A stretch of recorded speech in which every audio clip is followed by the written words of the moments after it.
before a comedy show and forget what jokes you were going to tell to the crowd? That's always fun. So I'll tell you a little bit about myself. I'm a racist, and I can't talk about race without saying the N-word, so I'm just going to get it out of the way. I hate NASCAR. I think NASCAR is an awful race. It's boring as shit to watch. It's not even a fucking sport.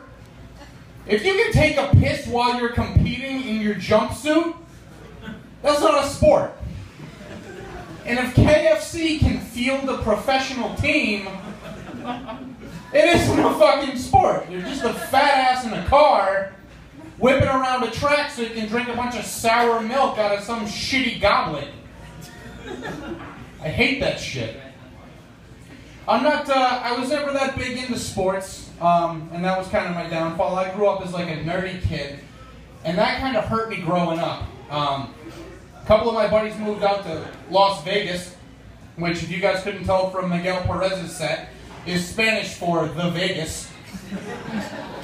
And I went out and visited him, and he's like, "Oh, you gotta bet the sports book while you're out here. You gotta bet on something. You should pick something with good odds, something big. So put like $50 down on the Generals. That's a good bet." And so I did. What he didn't tell me is that they rigged that game so that the Globetrotters win every fucking time. Trying to tell me that that's a contest I can win money on. That's bullshit. I don't, any baseball fans out there in the audience who I'm about to piss off? Alright, so there's like 3 people who might want to kick my ass after the show, but baseball sucks to watch on TV.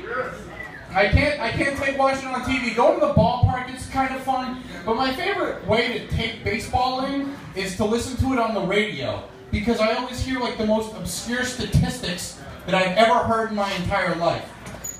We're in Red Sox country. You guys know Joe Castiglione, like, nah, he sounds like a gangster from the 30s who just tied a lady to the railroad tracks.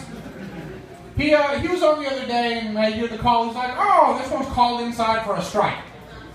And this is the first time since World War II that a left-handed pitcher has thrown more than 10 consecutive called strikes in the 5th inning against players with even jersey numbers on his wife's birthday. Since Lucky Buck, the rooster, Brewster McGee, pitched for the Toledo Mudhens in the summer of '44. Of course, as we all know, that was the year the Cleveland Indians and the Atlanta Braves got called up to be wind talkers with the 5th Armored Division. And the other thing with baseball is that, like, they never say things how they mean them. Like, you don't get your elbow worked on, you get Tommy John surgery. And you don't catch ALS, you get Lou Gehrig's disease. And as you guys can tell, I haven't updated my act since the Ice Bucket Challenge fucking took over everything. But baseball is the only sport that they do that with. They don't do that with any other competition. You never be watching the Miss America pageant and they're like, "Oh, here's Miss Pennsylvania. She's looking beautiful this year."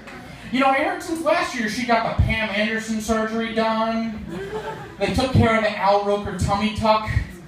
If she wins the prize money, she said that she's going to get the RuPaul surgery taken care of. Some people also call that the bobbit. That only goes one way, though.